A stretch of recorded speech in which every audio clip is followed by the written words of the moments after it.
आदरणीय आमचे भाऊजी डी.एम. थूर साहेब, फुलपगार साहेब, आजच्या कार्यक्रमाचे प्रमुख संयोजक प्राचार्य मनीष थूल, आमच्या भगिनी अनिताताई, आजच्या कार्यक्रमाला उपस्थित ज्येष्ठ आमचे मामाजी चिंतामणजी ताकसांडे, आमचे बंधू डॉक्टर राजेंद्र वैद्य आणि नंदा वैद्य, आमच्या सर्व मान्यवर बंधू आणि भगिनी.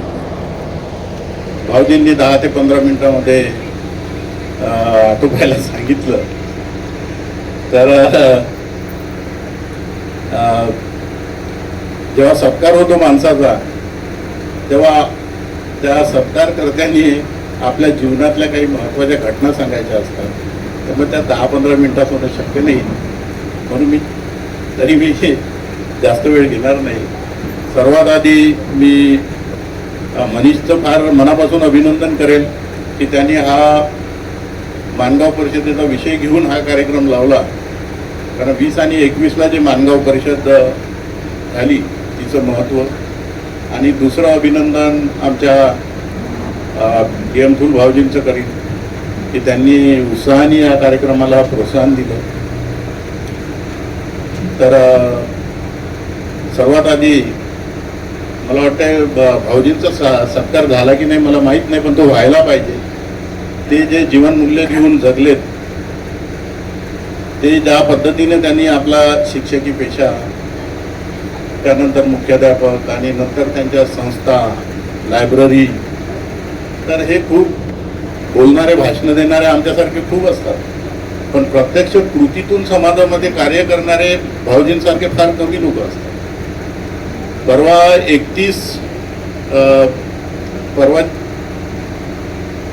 31 मार्चला आमचा एक नवजीवन छात्रालयामध्ये माजी विद्यार्थ्यांचा एक मेळावा होता, संमेलन. तर मी तिथे शिकलेलो, त्यामुळे पूर्वी त्याला हरिजन हॉस्टेल म्हणत होते. तिथून मग मी इकडे आलो, तर ते भाऊजी पण तिथे 53-54च्या दरम्यान होते.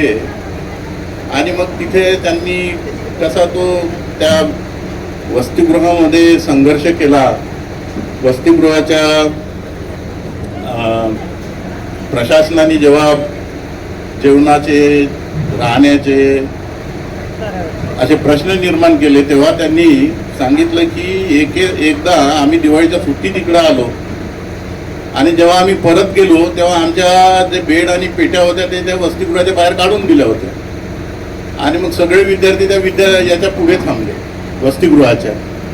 आणि मग काय करावं, कुठं राहावं, हिवाळ्याचे दिवस तिथंच झोपले पोरं 8-10 दिवस. मग रामचंद्र घंगारे आपले माजी खासदार, ते त्यावेळी नेते होते, त्यांना बोलावलं. त्यांनी यांना मदत केली, विद्यार्थ्यांना ते प्रशासनाशी भांडले, तरी काही तो दाद देईना. नंतर त्यांनी एका हॉलमध्ये ठेवलं. काही लोक इकडे गोरगाव मेघेला जे एक सर्व धर्म सत्संग नावाचं एक होतं आश्रम, तिथे राहिले. आणि नंतर कुठं मग ते समेट झाला आणि यांना वसतिगृहामध्ये घेतलं. नंतर ते औरंगाबादला गेले, मिलिंद महाविद्यालयामध्ये, तिथलं जीवन. तर या सगळ्या संघर्षाचा प्रवास, बाबासाहेबांनी आपल्याला जो शिक्षणाचा मंत्र दिला होता, आत्मसन्मान आपला जागृत केला होता, त्यामुळे जे ती पिढी तेव्हा जागृत झाली, तेव्हापासून त्यांनी हे कार्य केलं. आणि आपण तर शिकलोच, परंतु आपली अशी एक संस्था असावी की जिथे आम्ही फुलेशाहू आंबेडकरी विचार पेरू शकतो. या उद्देशानं त्यांच्याकडे भरपूर शेती आणि घरची श्रीमंती आणि पगारही चांगला, त्यामुळे काही गरज नव्हती. हे सगळं कटकट डोक्याला लावून घ्यायची, बोलले ते. पण एक उर्मी होती, एक बाबासाहेबांच्या दिशेनं जाण्याची, त्यांनी सांगितलेल्या प्रमाणे ऋण फेडण्याची जी एक जिद्द होती, इच्छा होती, त्याप्रमाणे त्यांनी संस्था काढली आणि व्यवस्थितपणे ते शिक्षण प्रसाराचं काम करत आहे. आज माणगाव परिषदेचा जो विषय आहे, तर 1920-21ला छत्रपती शाहू महाराजांनी त्या सभेमध्ये बाबासाहेबांना हा तुमचा नेता आहे म्हणून घोषित केलं आणि त्यांनी सांगितलं की हेच तुमचं कल्याण करतील. तर शाहू महाराजांची जी दृष्टी होती ही फार प्रगल्भ दृष्टी होती. ते माणसं ओळखत होते की दुसऱ्या समाजाचा जर माणूस गेला त्याच्या मनामध्ये आपल्या आपल्या जातीची कुडकुडी असते आणि तो यांना कुठेही नेऊन टाकेल. आणि त्या भीतीमुळे त्यांनी ओळखलं आणि त्यांनी सांगितलं की तुम्ही दुसऱ्या मार्गाला जाऊ नका. आणि परिणाम चांगला निघाला. 1920ला म्हणजे 27ला महाडला सत्याग्रह झाला चौदार पाण्यासाठी आणि 20ला ही होते परिषद होते. तर अशा या 7 वर्षाच्या कालखंडापूर्वी त्यांनी आपल्याला तो एक नेता म्हणून घोषित केलेलं होतं. मग 1927ला पहिल्यांदा महाडच्या चौदार तळ्याचा त्यांनी सत्याग्रह केला. आता हा पाण्यासाठी सत्याग्रह करायचा आणि तो चौदार तळ्याचा म्हटल्यामुळे काही लोकांना असं वाटतं की बा ते पाणी खूप चौदार असेल ना ते आपल्या लोकांना पिऊ देत नसेल म्हणून त्यांनी चौदार तळ्याचा सत्कार केला. पण ते 14 धारा आहे त्याला, तर तो 14 धारा आहे त्याच्यामुळे त्याला चौदार म्हणतात. तर त्यासाठी सत्कार, तर हा सत्कार किंवा मग काळाराम मंदिराचं जे मंदिर प्रवेश आंदोलन झालं हे किंवा अंबाबाईचं अमरावतीचं मंदिरामध्ये मंदिर प्रवेश आंदोलन किंवा पुण्याच्या पर्वती मंदिराचं आंदोलन हे कशासाठी झालं तर त्यावेळेचा जो माणूस होता आपला हा मृतपाय झालेला होता. त्याला असं वाटतच नव्हतं की मी माणूस आहे आणि मला काही जीवन जगण्याचे अधिकार आहेत, माझे काही मूल्य आहेत, जीवनमूल्य हे त्याला माहीत नव्हतं. म्हणून त्यांना ह्या जीवनमूल्याची जाणीव करून देण्यासाठी की तू माणूस आहेस ना, तुझे अधिकार हे नाकारल्या जातात, ही माहिती म्हणजे मेलेला माणूस जिवंत करणे आपल्या शब्दात बोलायचं झाल्यास तर हे काम बाबासाहेबांनी केलं. त्याचं मानगाव परिषदेमध्ये जे शाहू महाराजांनी घोषित केलं त्याप्रमाणे खरोखरच या अस्पृश्यांचा नेता म्हणून बाबासाहेब यशस्वी ठरले. आणि या प्रकारे त्यांनी मग पुढची स्टेप त्यांनी धर्मांतराची घेतली 1956ला.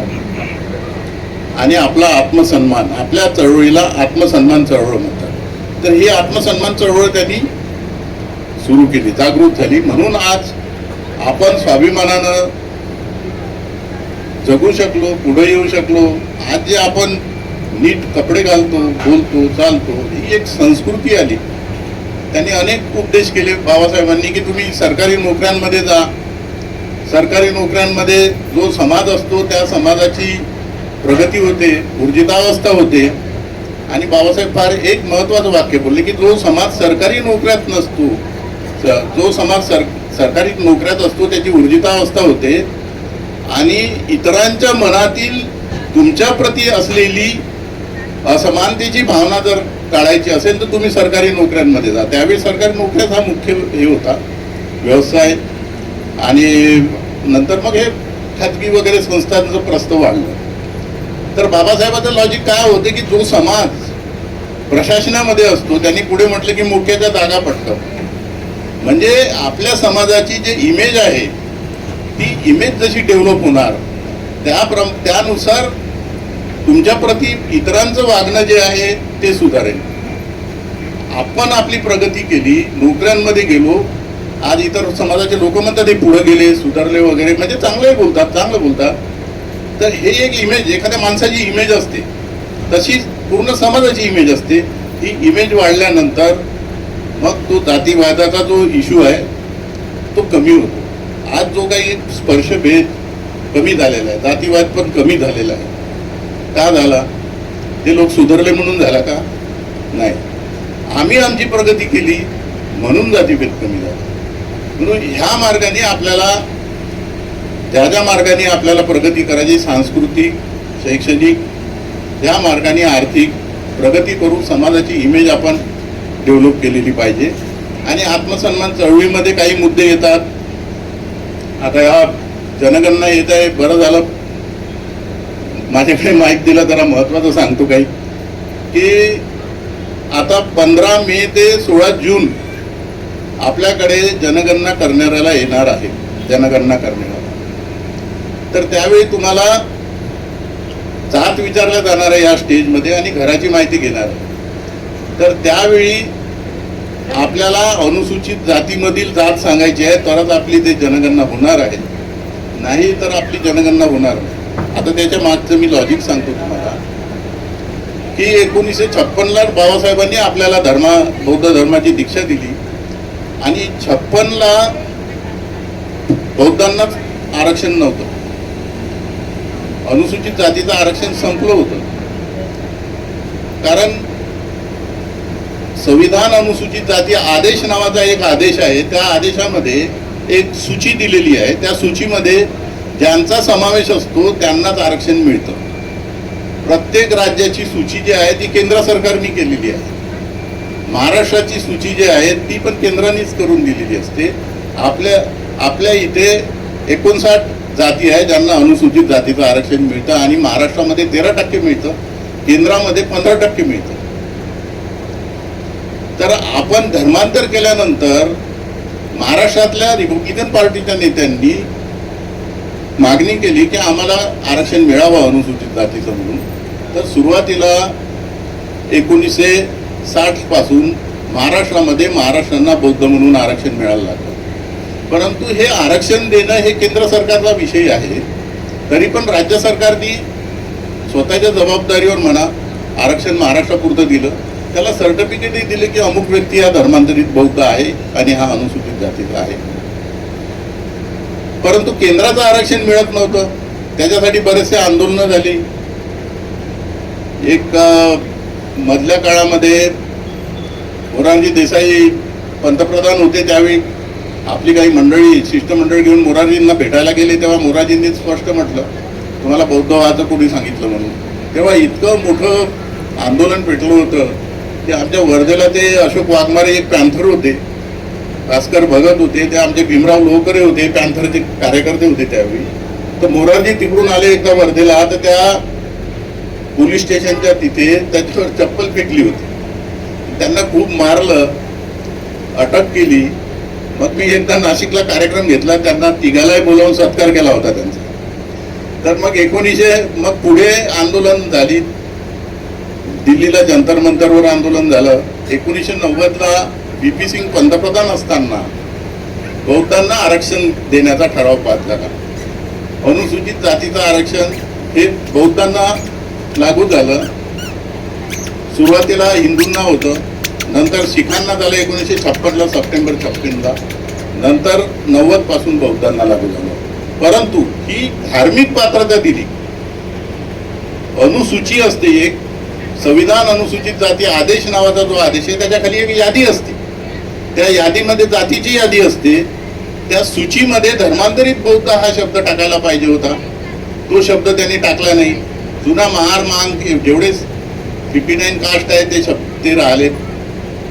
त्यावेळी 1990ला रामविलास पासवान हे समाज कल्याण मंत्री होते, त्यांनी ते विधेयक सादर केलं होतं. त्या विधेयकाच्या वेळी काँग्रेसचे जे नेते होते पी शिवशंकर हे विरोधी पक्ष नेते होते, कारण सरकारमध्ये जनता दलाचं सरकार होतं आणि त्याला भारतीय जनता पार्टीचा सपोर्ट होता. तर त्यांनी म्हटलं, पी शिवशंकरनी, ते मातगी होते, की धर्म बौद्ध आम्ही लिहू पण जातीमध्ये मात्र मातगी लिहावं लागेल. तो क्या मैं बौद्ध और मातगी होऊंगा क्या, तुम सूची में बदल करो. तर त्या भाजपच्या खासदारांनी त्याला विरोध केला. नाही, अभी ये जो महार हो गए ये बौद्ध हो गए, अभी रहेंगे. आणि ते तसंच राहिलं. रामविलास पासवानला वाटलं की इतक्या वर्षानंतर हे होऊन राहिलं तर होऊ द्या, आणि दुसऱ्या दिवसपासून अधिवेशन जे आहे संपणार होतं. आणि मग उद्या जर अधिवेशन संपलं तर ते पुढे केव्हा अधिवेशन होईल, केव्हा याच्यावर मंजुरी होईल. आता माहोल आहे, पास करून टाका. रामविलास पासवाननी म्हटलं की जे आहे त्याच्यामध्ये पास करून टाकूया आपण, आणि आपण आपलं काम करूया. ते मंजूर झालं. आणि मग आम्हा सगळ्यांना वाटलं की बा आता झालं, आता बौद्धांना बौद्ध म्हणून आरक्षण मिळालं. पण 2012ला एक प्रकरण असं घडलं, मलाही असं स्वतःला, मी त्यावेळी न्यायव्यवस्थेत होतो, मला नंतर 95 पासून मला असं वाटलं की ठीक आहे बा, झालं हे काम आपलं. पण 2012ला सम्राट पेपरमध्ये पहिल्या पानावर एक अशी बातमी आली की डॉक्टर विजय गायकवाड यांना बौद्ध असल्यामुळे अनुसूचित जातीचं आरक्षण UPSCनं नाकारलं. म्हटलं हे काय आहे. आम्ही त्याची चौकशी केली तर भारत गायकवाड म्हणून त्याचे वडील वकिली करत होते. ते ॲडव्होकेट होते, रिझर्व्ह बँकेत होते, नंतर ते वकिली करायला. आम्ही संपर्क केला, त्यांचे डॉक्युमेंट्स पाहिले तर UPSCचं म्हणणं असं होतं की तुमच्या कास्ट सर्टिफिकेटवर जे बौद्ध लिहिलेलं आहे ते अनुसूचित जातीच्या सूचीमध्ये एकही महाराष्ट्राच्या सूचीमध्ये ती जात नाही आहे. इकडे प्रदीप गायकवाड आपले समता सैनिक दलाचे ते 2011च्या जनगणनेमध्ये ज्या लोकांनी बौद्ध सांगितलं त्या बौद्धांची अनुसूचित जातीमध्ये गणना व्हावी याच्यासाठी प्रयत्न करत होते. तर जनगणना आयोगाच्या आयुक्तांनी दिल्लीवरून आणि महाराष्ट्रांनी त्यांना पत्र लिहिलं होतं की बौद्ध हे अनुसूचीमध्ये नाही, त्याच्यामुळे त्यांना आरक्षण देत, त्यांना अनुसूचित जातीमध्ये आम्ही गणत नाही. मग मी अनुसूचित जातीचा काय आहे व्याख्या ते अभ्यास केला तर संविधान अनुसूचित जाती आदेश जो आहे त्याच्या कलम 366-24 मध्ये असं लिहिलेलं आहे की ज्या जाती राष्ट्रपतीद्वारा जाती किंवा समूह कास्ट और इट्स ग्रुप जो लिस्टमध्ये असतो त्यालाच अनुसूचित जातीचं समजल्या जाते. मग धर्मांतरित बौद्धांचा का समावेश होऊ नये. धर्मांतरित बौद्ध हा ही जातही नाही आणि धर्मही नाही, हा एक समूह आहे. हा पूर्वाश्रमीच्या महार जातीतून धर्मांतरित झालेला समूह आहे. याला अनुसूचीमध्ये दाखल केलं पाहिजे. तर ही मागणी मग मी पुढे केली कारण बाबासाहेबांच्या पीपल्स एज्युकेशन सोसायटीमध्ये Buddhist converted from schedule caste यांना विशेष आरक्षण देण्यात यावं अशी तरतूद आहे. तोच नॉमिनिक्लेचर तोच शब्द उचलून आम्ही ही मागणी केली. काही लोकांनी आम्हाला म्हणलं ते काय बौद्ध काय जात आहे का तुम्ही अनुसूचित जातीमध्ये सांगता टाकायला. त्यांना समजतच नाही 366-24 ची व्याख्या काय आहे. हजारदा त्यांना सांगितले की अरे हे धर्मांतरित बौद्ध जात नाही आहे, हा धर्मही नाही, हा समूह आहे. आणि अनुसूचित जाती फक्त जातीला म्हणत नाही तर समूहाला पण म्हणतात. रामदासी कबीरपंथी ह्या जाती नाही आहेत. शिखांमध्ये पंजाबमध्ये हे समूह आहेत, हे पंथ आहेत आपल्या. तर अशा रीतीचे अनेक जे समूह आहेत त्या विविध राज्यांच्या यादीमध्ये आहेत आणि ते आपल्याला दाखल करता येतात. परंतु ह्या मागणीकडे नेत्यांनी लक्ष दिलं नाही. मी त्यासाठी सभा घेतल्या, संमेलनं घेतले. मी बौद्ध विवाह कायदा समितीचा महाराष्ट्राच्या समितीचा सदस्य असताना मंत्रालयात जेव्हा जेव्हा बसायचो त्यावेळी आम्ही राजकुमार बडोले समाज कल्याण मंत्री होते, त्यांच्यापुढे हा विषय काढायचो आम्ही. ते अक्षरशः तयार होते, परंतु काही अधिकाऱ्यांनी त्याला विरोध केला की अनुसूचित जातीमध्ये आपल्याला टाकायची गरज नाही आहे. आणि परिणामी काय झालं की तो विषय मागे पडला, झाला नाही, पूर्ण झाला नाही. आणि आता जनगणना आली, त्याच्यापूर्वी वर्गीकरणाचा विषय आला. वर्गीकरण म्हणजे काय आहे तर अनुसूचित जाती, या अनुसूचित जातीचं आरक्षण आपल्याला 13% आहे इथं महाराष्ट्रामध्ये आणि केंद्रामध्ये 15% आहे. तर एक समाज असा म्हणतो की हे महार लोक, बौद्ध लोक आम्हाला पुढे जाऊ देत नाही, त्याच्यामुळे आम्हाला वेगळं आरक्षण द्या. या आता आम्ही पुढे जाऊ देत नाही म्हणजे काय, काय त्या निवड मंडळामध्ये आम्ही बसलो होतो का. त्यांनी स्वतःची प्रगती करून घेतली नाही, देव धर्म सोडले नाही आणि त्याचा दोष आम्हाला बौद्धांना देतात. आमचे लोक काल परवा जे आमच्या हॉस्टेलला माझे विद्यार्थ्यांचं संमेलन झालं त्यात आमच्या विद्यार्थ्यांनी त्यावेळेचा प्राध्यापक केशव मेंढे नागपूरला आहे आमचे मित्र, जेवणामध्ये अळ्या असायच्या म्हणून सांगितलं. त्यांनी होत्या राहायच्या म्हणजे अळ्या खाऊन आम्ही शिकलो. 10 बाय 10च्या रूममध्ये 20-20 लोक राहायचे. कोणी रिक्षा चालवला, कोणी त्या तेलघाणीत काम केलं, शेत मजुरी करून काही शिकले. इथून त्या औरंगाबादला लोक जायचे एका ड्रेसवर, तिथं रूम घेऊन राहायचं. त्या बस पकडायला त्या चांदकीवरून आम्हाला अलीपूरला जावं लागत. अलीपूर इकडे पाथरीपर्यंत, त्या पाथरीच्या त्या नदीला पाणी असलं तर त्या तिथून तो डोंगा होता. हे माझीच नाही, संपूर्ण महाराष्ट्रामध्ये अशा खस्ता खाऊन अत्यंत श्रमानं हा समाज शिकला, पुढे आला, आणि हे लोक म्हणते आम्हाला पुढे जाऊ देत नाही. मग त्यांनी काय केलं आता, वर्गीकरण, म्हणजे 13% त्यांच्यासाठी वेगळं, आपल्यासाठी वेगळं, प्रत्येक जातीला त्याच्या जातीच्या संख्येप्रमाणे आरक्षण देण्याचं धोरण राज्य सरकार करू शकते, असं सुप्रीम कोर्टाने 1 ऑगस्ट 2025 जजमेंट दिलं.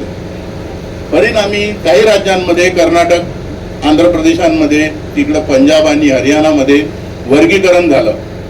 म्हणजे समजा चांभाराला वेगळं, मातंगाला वेगळं, बौद्धांना वेगळं, अशा रीतीची ते टक्केवारी ह्या 13% होणार आहे. त्याचा अनंत बदर नावाची एक समिती न्यायमूर्ती महाराष्ट्र राज्यामध्ये नियुक्त झाली होती. त्या समितीनं अहवाल सादर केला आहे. आता त्या अहवालामध्ये आपल्या समाजाला किती टक्के मिळालं 13%, हे त्यांनी गुप्त ठेवलेलं, अजून ओपन केलेलं नाही. पण महाराष्ट्रामध्ये आपण 8 ते 9% जर असू, तर 8 ते 9% जर त्याला त्यांनी 6% आणि 5% दिलं असेल, तर जनगणनेमध्ये जर आपण 8-9% भरलो, तर त्यांचा कॉलर पकडून त्यांना म्हणू की आमची लोकसंख्या 9% आहे, 8% आम्हाला एवढं पाहिजे. आणि समजा त्यांनी कमी दिलं, 5% दिलं आणि 8% लोकसंख्या असेल, तर 3 मुलांचं नुकसान होते दरवेळी. मेडिकलला 3 मुलं कमी, इंजिनिअरिंगला, एका कॉलेजला, जागांमध्ये, प्रत्येक भरतीमध्ये, म्हणजे हे केवढं मोठं नुकसान आहे. आणि केंद्र सरकार सुद्धा 15% केंद्राचं असते, त्याच्यामध्ये वर्गीकरण करण्याची शक्यता आहे. आता हे आपली टक्केवारी कशी जास्त भरेल, मी सांगितलं सूचीमध्ये या, आणण्यासाठी प्रयत्न करा. प्रत्येकाला भेटलो, मोठ्या मोठ्या नेत्यांना भेटलो. एक नेता तर म्हणाला की किती दिवस आपण आरक्षण घ्यायचं, कोणी ऐकलं नाही. आता आपल्याला धर्म बौद्ध जात महार लिहिल्याशिवाय पर्याय नाही. धर्मही बौद्ध जातही बौद्ध लिहिली तर आपली जनगणना ही ओपन कॅटेगरीत होणार आणि त्याच्यामुळे आपली लोकसंख्या कमी होणार. म्हणून ही 90 आपल्यावर आली. अनिल वैद्यचं तुम्ही ऐकलं नाही. लोक आपटून पुस्तकं लिहिले, लेख लिहिले, आंदोलन केले, सभा घेतल्या की सूचीमध्ये या.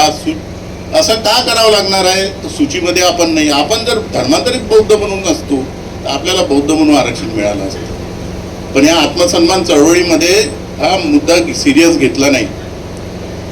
आपलं राजकारण करत राहिले. आणि शेवटी आता सगळ्यांना जेव्हा आम्ही सांगतो की धर्म बौद्ध आणि अनुसूचित जातीमध्ये महार सांगावं लागेल, तर प्रत्येक जण प्रश्नचिन्ह निर्माण करतो की बाबा बौद्धामध्ये जाती नाहीत. बरोबर आहे. आणि बाबासाहेबांनी धर्मांतर केल्यानंतर आपला स्वाभिमान टिकला पाहिजे. आत्मसन्मानाची चळवळ एक्झॅक्टली 100% बरोबर आहे. ते त्यांच्या प्रत्येकाच्या भावनेला हे आत होते. मला सुद्धा हे सांगायला बरोबर वाटत नाही, पण मरता क्या नाही करता अशी गंमत आहे. जर आपली लोकसंख्या कमी झाली, आपली तिकडे टक्केवारी कमी होईल.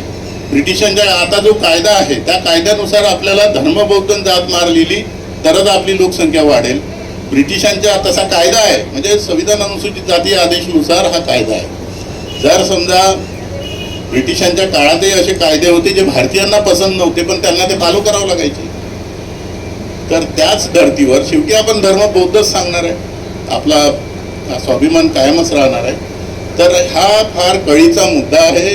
या कळीच्या मुद्द्याकडे आपण लक्ष द्यावं. बाकी अनेक विषय आहे, राजकारणाचे आहेत. बौद्ध विवाह कायद्याचा एक फार महत्त्वाचा विषय आहे. आमच्या भाऊजींना बौद्ध विवाह कायदा झाला पाहिजे असं वाटत होतं. मी म्हणायचो की बौद्ध विवाह कायदा झाला नाही पाहिजे. त्याचं 2 मिनिट सांगतो की त्यांचे मित्र एक चांगला प्रचार करत होते त्याचा. तर बौद्ध विवाह संबंधी सांगायचं झालं, बौद्ध विवाह कायदा समितीमध्ये मी सदस्य होतो महाराष्ट्र गव्हर्नमेंटचे. आपले थुलसाहेबही होते. तर त्यावेळी 13 सदस्य होते. काही आमदार होते. ते म्हणे बौद्ध विवाह कायदा झाला पाहिजे. मी म्हटलं डॉक्टर बाबासाहेब आंबेडकरांनी जर त्या बौद्ध विवाह कायद्याला विरोध केला, धर्माचे कायदे नाही पाहिजे म्हटलं, समान नागरिक कायदा असला पाहिजे म्हटलं, तर बाबासाहेब जे म्हणतात त्या दिशेनं जायचं की आपल्या मताने करायचं. आणि मग हिंदू कोड बिलाच्या वेळी ज्या चर्चा झालेल्या होत्या, writing and doctor Babasaheb Ambedkar writing and स्पीचेसच्या व्हॅल्यूम 14 1 आणि 2 मध्ये त्या चर्चा होत्या, त्याचे कोटेशन काढून दिले त्यांना. बाबासाहेबांकडे बौद्ध जैन शीख गेले होते. बौद्ध जैन शीख हे हिंदू कायद्यामध्ये आहे. तर बाबासाहेब म्हणाले की मी जेव्हा सर्वांना एकत्र ठेवण्याचा प्रयत्न करतो तेव्हा तुम्ही फुटीरतेचे बीज पाडू नका. हिंदू कायद्यामध्ये बौद्ध जैन शीख हे लोक आहेत, तर त्यांना एकत्र ठेवण्याचा प्रयत्न करतो तेव्हा तुम्ही फुटीरतेचं बीज पाडू नका. आणि ते समान नागरी कायद्याचे पुरस्कर्ते होते. संविधान सभेमध्ये त्यांनी मुस्लिम खासदारांनी जो विरोध केला होता समान नागरी कायद्याला, त्याला सडेतोड उत्तर दिलं होतं. या मुस्लिम कायदा 35 पासून झाला, 39 पासून झाला, तुम्ही पण पूर्वी ह्याच पद्धतीने वागत होते. आणि बाबासाहेबांचं म्हणणं काय होतं की बुद्धांनी धर्म सांगितला, धम्म सांगितला, परंतु काही परंपरा आहे त्या तशाच चालू ठेवल्या. हे बाबासाहेबांचे वाक्य. त्यावेळी बुद्धाच्या काळात जर आईच्या भावाला मामा म्हणत होते तर बुद्धांना काका म्हणायचं नाही सांगितलं. विवाहाच्या ज्या परंपरा आहे त्याच्यामध्ये जे निषिद्ध नातेसंबंध जे लिस्ट आहे ती बौद्ध जैन शीख हिंदू यांची सारखी आहे. म्हणजे बहीण भावाचे लग्न होणार नाही, पुतण्या काकाचे असे हे जे काही नाते आहे त्याची लिस्ट दिली आहे की या नात्यामध्ये विवाह होऊ शकत नाही. ते हिंदू बौद्ध जैन शीख यांचे सारखे आहे. मुस्लिमांमध्ये फक्त दूध नातं पाहिलं जातं असे. त्यामुळे त्यांच्यासाठी आणि बाबासाहेबांनी सांगितले की ज्यावेळी एखाद्या धर्माचा कायदा करावा लागतो तेव्हा त्या धर्मोपदेशकाचे त्यासंबंधी उपदेश पाहिजे. बुद्धांनी विवाहासंबंधी काही उपदेश दिले नाही. तुम्ही मॅरेज कसं करायचं, वाटपासंबंधी, उत्तराधिकारासंबंधी. तसं महम्मद पैगंबरांनी उपदेश दिले की तुमचे विवाह कसे होईल, तुमचा उत्तराधिकार कसे, विवाह को कितना रहेगा, हे अशा रीतीचे उपदेश देऊन ठेवले. त्याप्रमाणे ते धर्माप्रमाणे पाळतात. ते शरीयत म्हणतात त्याला. 10 कमांडमेंट ख्रिश्चन येशू ख्रिस्ताने त्याचे नियम सांगून दिले, तुमचं लग्न कसं होईल, हे कसं होईल. पण बुद्ध, जैन, महावीर आणि शीख यांच्या 10 गुरूंनी याबाबत काही सांगितले नाही. धर्मोपदेशकाचे उपदेश आणि याला पर्सनल लॉ म्हणतात, वैयक्तिक लॉ. पर्सनल लॉ म्हणजे एका धर्माचा लॉ. हे एका नाण्याच्या 2 बाजू असते म्हणाले. जेव्हा असे उपदेश नाही तेव्हा तुम्ही वेगळं कसं काय करता. आणि हिंदू लॉ का केला हे फार इंटरेस्टिंग आहे. भावात काही लोकांना वाटते की त्यांनी हिंदू कोड बिल केलं, आम्हाला हिंदूत टाकलं. हिंदू बौद्ध जैन शीख हे हिंदू कायद्याप्रमाणे नियम पाळतील, त्यांना हिंदू केलेलं नाही असं बाबासाहेबांनी स्पष्ट केलेलं आहे. हे कायदे तुम्हाला लागतील. विवाहासंबंधी इतके गैरसमज पसरवले या कायदा मागणाऱ्यांनी की म्हणे बौद्धाचे लग्न हे गैरकायदेशीर आहेत आणि बौद्धाच्या पैत्नीला रखेल सारखा दर्जा दिलेला आहे म्हणे कोर्टातून. अशा रीतीचं वाटेल तसं सांगून लोकमत अजमावण्याचा प्रयत्न केला. त्यांना बौद्ध विवाह कायद्याचं जनक व्हायचं होतं. त्या एवढ्याशा क्षुल्लकशा बाबीसाठी वाटेल तसं सांगत सुटले. कुठल्याही कायद्यामध्ये बौद्धाच्या पत्नीला रखेल म्हटलेलं नाही. हायकोर्ट काही वेळ झालेलं नाही असं म्हणायला. कुठले कुठले संदर्भ देऊन, चुकीचे संदर्भ देऊन. 1982 ला बेबी जगताप वर्सेस जैन जगताप नावाचं एक प्रकरण आलं. त्याच्यामध्ये बौद्ध विवाह कायदा हा कायदेशीर आहे की नाही हा मुद्दा आला आणि मुंबई उच्च न्यायालयाने म्हटलं की जेवढेही बौद्ध विवाह कायदे आहे, बौद्ध पद्धतीने होणारे जे कायदे आहेत ते लग्न आहेत ते कायदेशीर आहेत असं मुंबई उच्च न्यायालयानं स्पष्ट करून टाकलं. एक बारामतीचं ते प्रकरण होतं. त्यामध्ये हे प्रकरण केव्हा उद्भवतात, त्या माणसाने दुसरी बायको केली. पहिल्या बायकोनी केस टाकली तेव्हा त्यांनी कोर्टामध्ये म्हटलं की माझं लग्नच झालं नाही, ते बौद्ध पद्धतीने झालं, ते काही कायदेशीर नाही. ती मग बारामतीवरून पुण्याला गेली. पुण्याला त्यांनी सेशन कोर्टामध्ये पण तेच निकाल राहिला. नंतर ते मुंबई उच्च न्यायालयात प्रकरण आलं. तिथे त्यांनी म्हणलं आमचं हे जे बौद्ध पद्धतीने झालं ते काही कायदेशीर नाही. तेव्हा मुंबई उच्च न्यायालयाने बौद्ध समाजातील विविध नेत्यांची मतं अजमावले की हे पद्धती कशी आहे तुमची. तर रासू गवईंची साक्ष झाली, मोठमोठ्या मान्यवरांची साक्ष झाली. सगळ्यांनी सांगितले की आमच्या इथे वधूवर उपासक आपले दारक दारिका जे असतात ते शुभ्र कपडे घालतात, वंदना होते, साधुकार होतो, पुष्प वर्षाव होतो. हा सगळा सर्वे त्याच्यात झाला आणि मग हिंदू कायद्यामध्ये असं लिहिलेलं आहे कोणते लग्न कायदेशीर आणि कोणते लग्न कायदेशीर नाही. तर त्याचा याच्यात खुलासा केला त्यांनी की 7(1) म्हणून एक कलम आहे की जे जे समाज ज्या ज्या जाती आपापल्या पद्धतीनं लग्न करतील त्यांच्या ज्या परंपरा आहेत त्या सगळ्या कायदेशीर आहेत. असं कुठेही लिहिलेलं नाही की याच पद्धतीनं करा म्हणून. आणि मग मुंबई उच्च न्यायालयाने म्हटलं की ही जे वंदना होणार, शुभ्र वस्त्र घालणार, पाहुणे येणार, 3 वेळा साधुकार होणार, ही जे परंपरा आहे ही कायदेशीर आहे. आणि 1982 पासून सगळे बौद्ध विवाह कायदेशीर झाले होते आणि राहतील. त्यामध्ये वेगळ्या कायद्याची गरज नाही. तर मित्रांनो, हा पण मुद्दा फार महत्वाचा होता. बऱ्याच जणांना असं अनेकदा वाटत राहतं, विचारत राहतं. तर जनगणनेचा